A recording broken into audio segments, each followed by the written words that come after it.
students, I welcome you all to my today's session, which will be on an introduction to the classical sociological thought.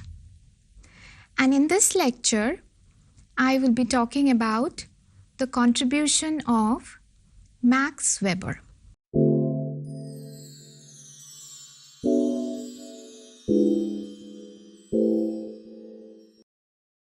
Max Weber is one of the most eminent thinkers and most significant names of the 19th century Europe. And he left a lasting legacy on social science in general and sociology in particular.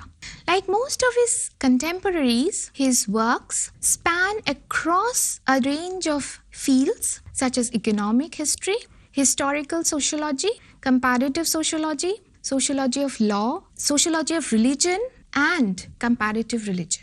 Some of his most celebrated and notable works include The Protestant Ethic and the Spirit of Capitalism, which was originally published in 1904, Economy and Society, which was originally published in 1915, Basic Concept in Sociology, which was translated in 1962, The Religion of China, Confucianism and Taoism, which was translated in 1951.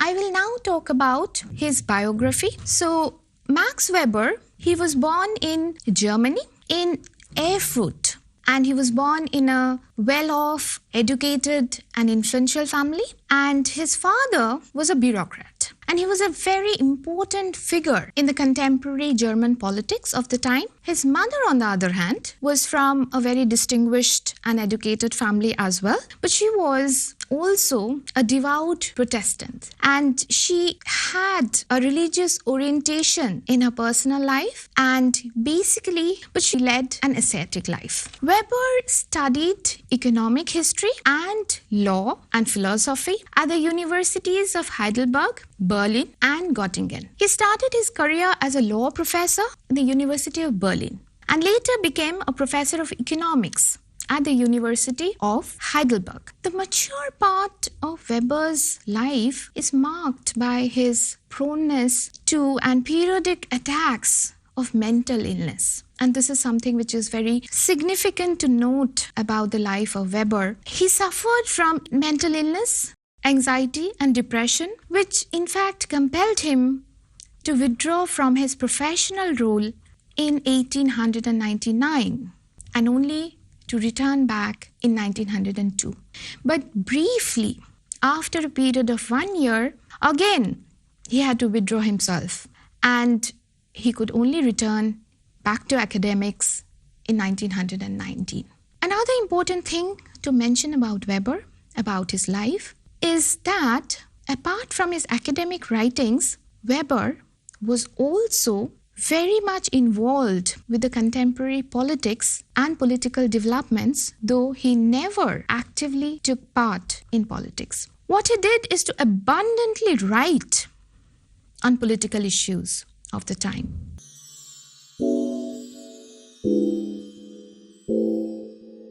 Now we move over to some of his contributions to social science in general. I will be talking about three major segments as part of his contribution to sociology. The first segment will be about methodology and his contribution to methodology. The second segment will be about his contribution to political sociology. And here I will talk about the three forms of authority that he talks about. And finally, the third segment will deal with the sociology of religion and its contribution to sociology of religion. And here I will focus on one of his most celebrated works, The Protestant Ethic and the Spirit of Capitalism.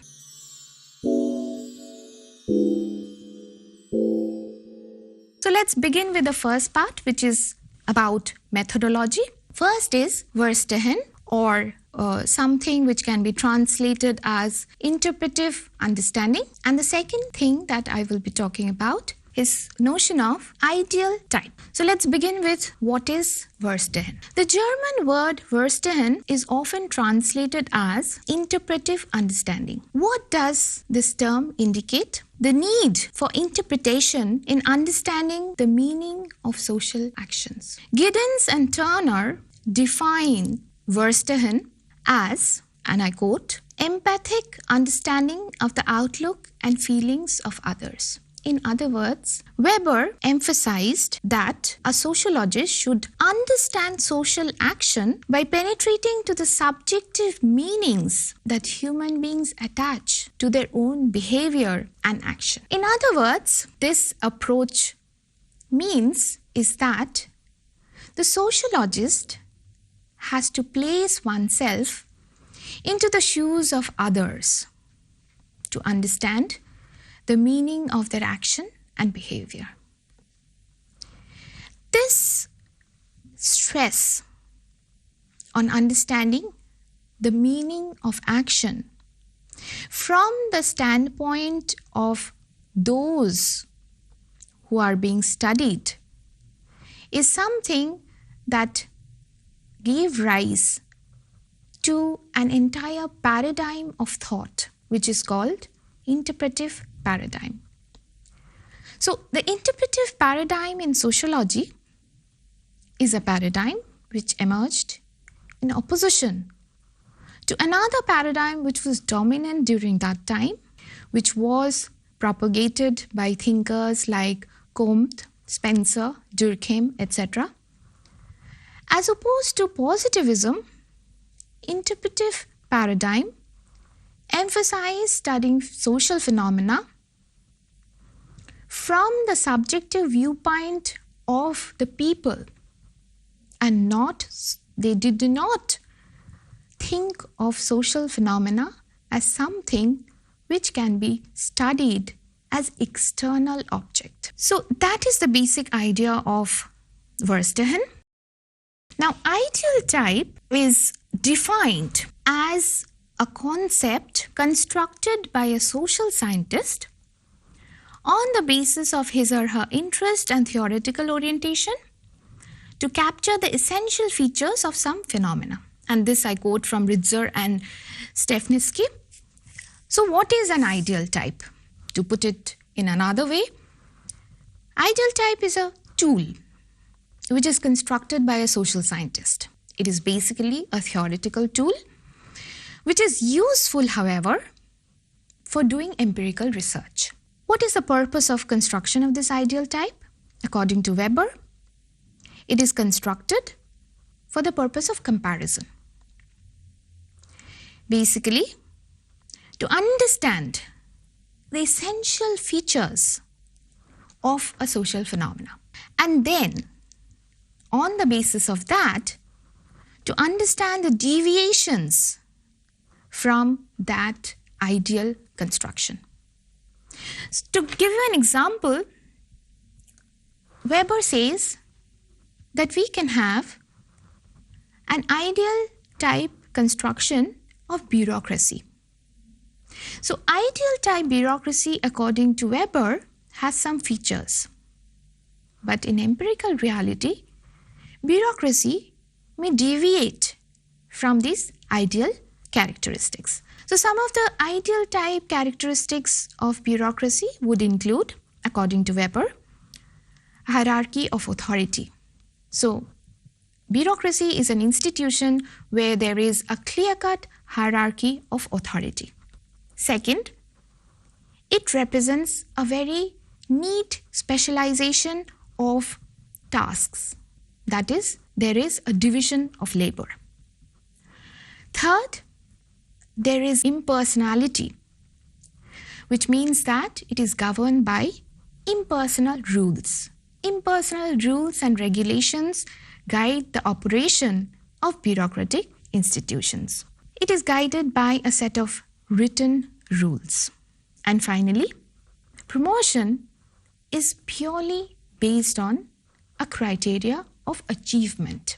Now, Weber argues that while these are the essential features of an ideal type bureaucracy, in reality, the bureaucracy may fail to show all of these ideal characteristics for a number of reasons.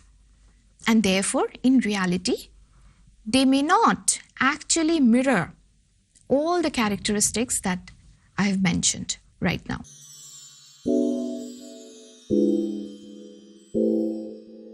Coming to some of the features of ideal type bureaucracy. Firstly, ideal type is to be derived inductively from the real world. Thus, though itself it is a theoretical construction, it is actually based on empirical reality and more specifically historical reality. Second, though ideal types are derived from the real world, they are not mirror images of the world. And what happens in an ideal type construction is that there are exaggerations of the essence of what goes in the real world. So Weber believed that the more the ideal type is exaggerated, it would be more useful for historical research. The third aspect that he talks about, and this is important to note, the word ideal in ideal type does not mean this term in the moral sense or in the sense of being best or correct, but it is something which is simply representing the essence of something, a sense of a social phenomena. Finally, Weber emphasized that ideal type should not be developed once and for all because society is constantly changing and it is necessary therefore to develop typologies to fit this changing reality. So he was necessarily not in favor of developing universal, timeless concepts. He also talks about certain varieties of ideal types. First is what he calls historical ideal types. These relate to phenomena which are found in particular historical period. For example, the capitalist marketplace, which is found only in the modern phase of history, in the modern phase of Western civilization. Secondly, he talks about what he calls the general sociological ideal types. These relate to phenomena that cut across a number of historical periods and societies. Basically, something like a social institution such as the bureaucracy. The third, he talks about action ideal types.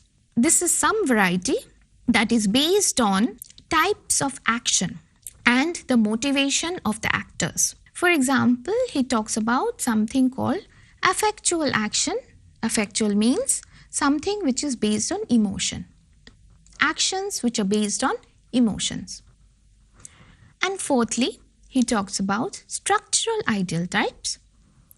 These are forms taken by the causes and consequences of social action. So, for example, traditional domination.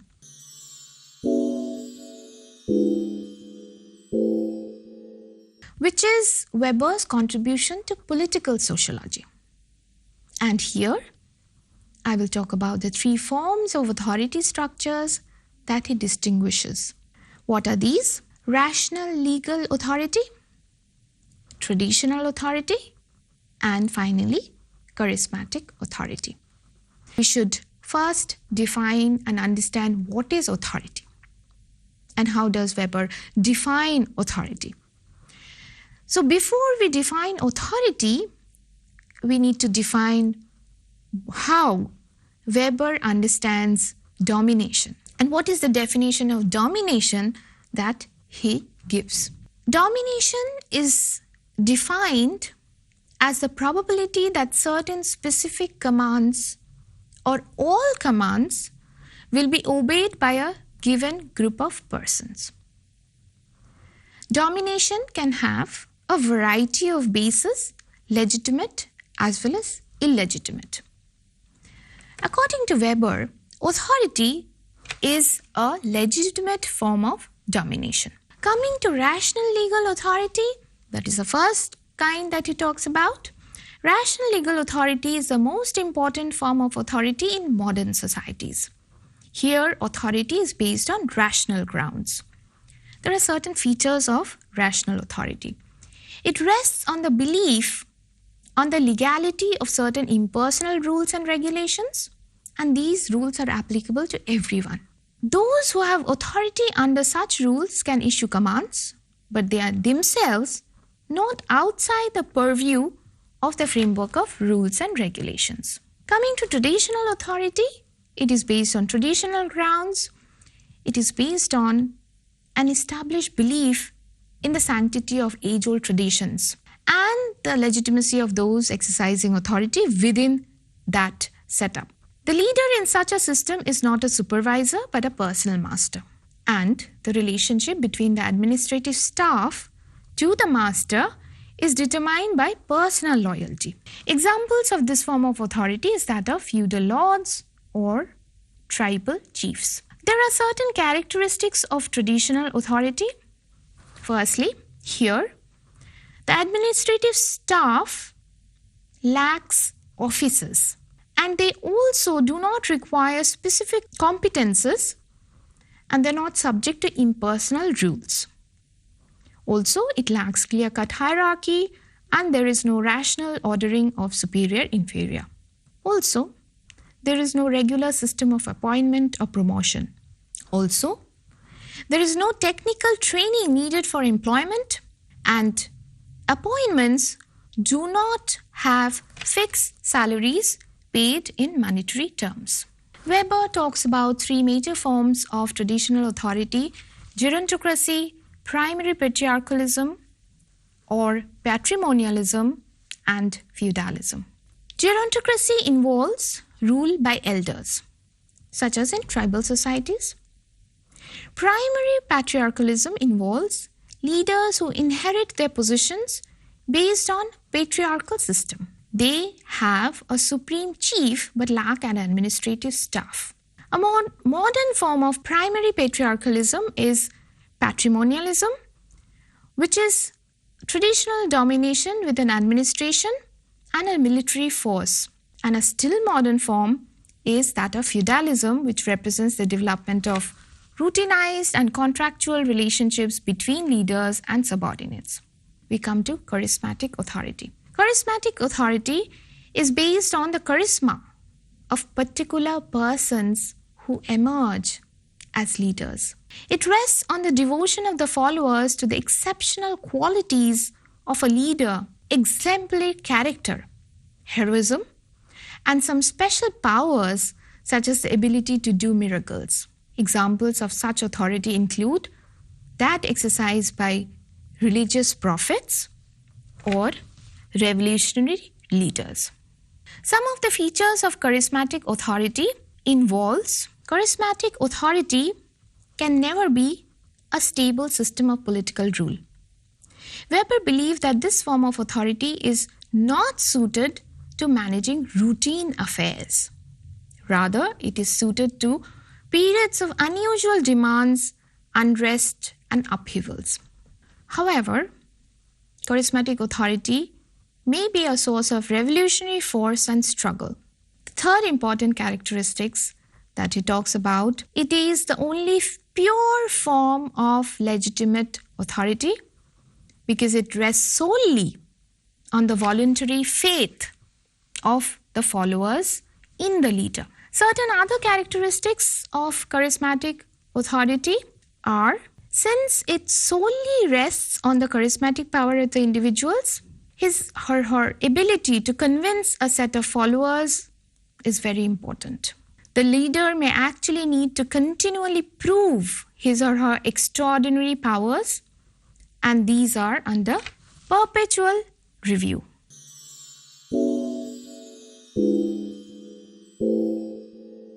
And now we come to the third and the final segment of the discussion today, which is on Weber's contribution to sociology of religion. In one of his most celebrated works, The Protestant Ethic and the Spirit of Capitalism, Weber sought to establish a relationship between religion, that is Protestantism, and the emergence of Western capitalism. He argued that there is an affinity between the spirit of capitalism, that is modern Western capitalism, and the ethics of Protestantism.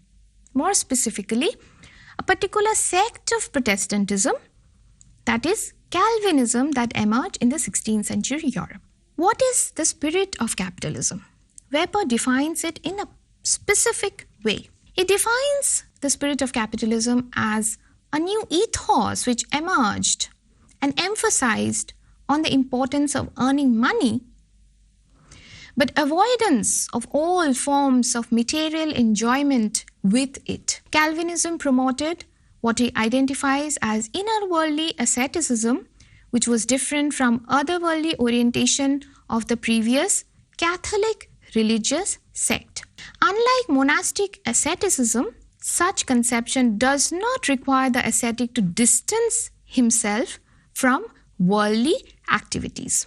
Two important doctrines of Calvinism include the doctrine of God's transcendence and the individual's predestination. According to the doctrine of predestination, an individual did not know in his life whether he will be saved or damned, and he could not alter his destination, which was decided before he was born.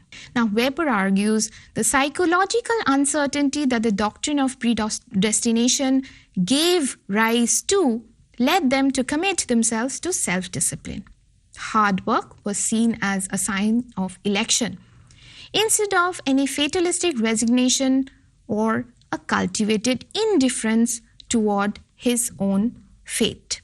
Now, to talk about the notion of transcendental God, according to Calvinism, there exists an absolute transcendental God who created the world and rules it, and who is incomprehensible, inaccessible to the finite minds of men.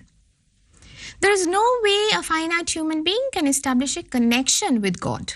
The idea of transcendental God meant that Calvinists were less oriented to institutionalize ritual practices of Catholic religion. Relieved of such preoccupations, they could now concentrate on their mundane activities of everyday life with an emphasis on their calling.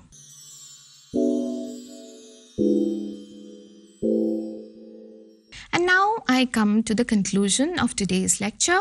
This lecture has dealt with some of the most significant contributions of Max Weber.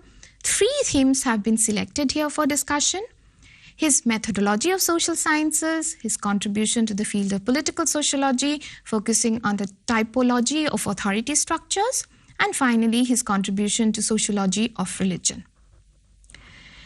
Coming to the theoretical relevance of Weber's thinking, I must mention that his approach was distinctive from Marx and Durkheim, the 2 other most significant classical thinkers who shaped sociology. While Marx's framework is often labeled as critical theory and that of Durkheim as positivism, Weber developed his distinctive paradigm called interpretive sociology, which influenced generations of later theorists and schools of thought such as phenomenology, symbolic interactionism, and social constructivism. Max Weber remains as one of the most eminent thinkers of the 19th century, with an extraordinarily long-lasting legacy continuing even today. Thank you for listening, and I will meet you all again for my next session. Thank you.